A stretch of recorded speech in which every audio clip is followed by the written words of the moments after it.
상황이 그렇지 않아서 산 제사로 살지 못한다는 말은 변명에 불과합니다.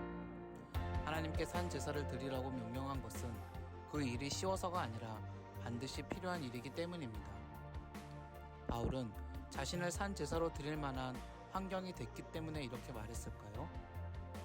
그가 살던 시대는 로마라는 세속 정부가 기독교를 공공연히 탄압하고 박해하던 시기였으며 노예제도, 축첩, 정복전쟁, 이민족 차별이 백주대낮에도 펼쳐지던 때였습니다. 하지만 그는 노예제도 폐지와 인권 신장보다 먼저 산 제사로 사는 그리스도인의 삶을 요구하였습니다. 이 일에 대하여 저자는 다음과 같은 일화와 주장을 들려줍니다. 믿지 않는 집안으로 시집을 간 어느 며느리가 제사 때문에 많은 신앙적인 갈등을 겪게 되었다. 어떻게 하면 이 어려운 문제를 해결할 수 있을까를 생각하다가 성경 구절 하나가 머리에 떠올랐다. 그것은 로마서 12장 1절에 그러므로 형제들아 내가 하나님의 모든 자비하심으로 너희를 권하노니 너희 몸을 하나님이 기뻐하시는 거룩한 산 제사로 드리라. 이는 너희의 드릴 영적 예배니라 라는 말씀이었다. 그는 산 제사를 드리라는 말씀을 죽은 조상에게 제사를 드리지 말고 살아계시는 부모님에게 제사를 드리듯 정성껏 잘 공경하자는 말씀으로 해석했다. 그리고 정말 살아계시는 부모님에게 제사를 드리는 심정으로 열심히 공개하고 봉양했다. 지성이면 감천이라고 그와 같은 며느리의 효도에 부모님들은 크게 감동하였고 며느리를 사랑하고 예뻐하게 되었다. 그리고 며느리가 하는 일은 무엇이든지 옳아 보이고 좋아 보이게까지 되었다. 부모님들은 자연스럽게 며느리가 믿는 예수님을 믿게 되었고 결국 집안에 제사가 없어지게 되어 며느리의 생각대로 산 제사가 죽은 제사를 몰아내게 되었다.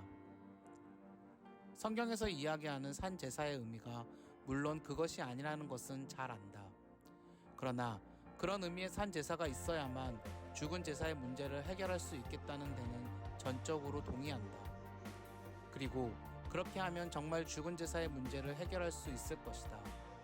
믿지 않는 가정에서 제사의 문제를 양보받는다는 것은 절대로 쉬운 일이 아니다. 결코 만만한 일이 아니다. 그렇다고 해서 순순히 백기를 들고 항복할 수도 있는 일도 아니다.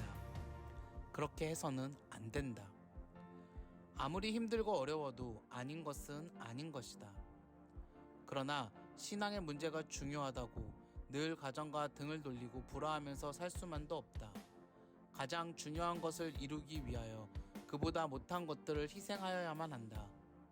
어느 누구보다 부모에게 효도하고 집안의 대소사를 누구에게보다 더 잘 챙기고 헌신적으로 돌봐야만 한다.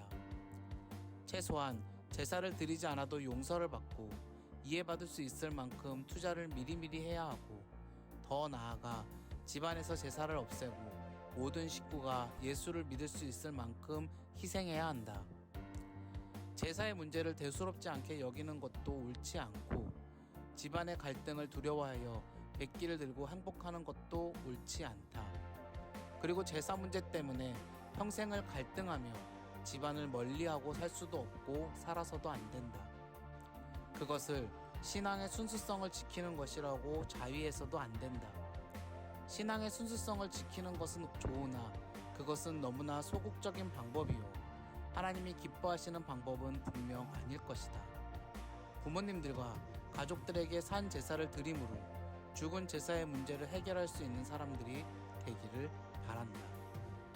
그렇습니다. 부모님들과 가족들에게 산 제사를 드림으로 죽은 제사의 문제를 해결할 수 있게 되시길 기도합니다.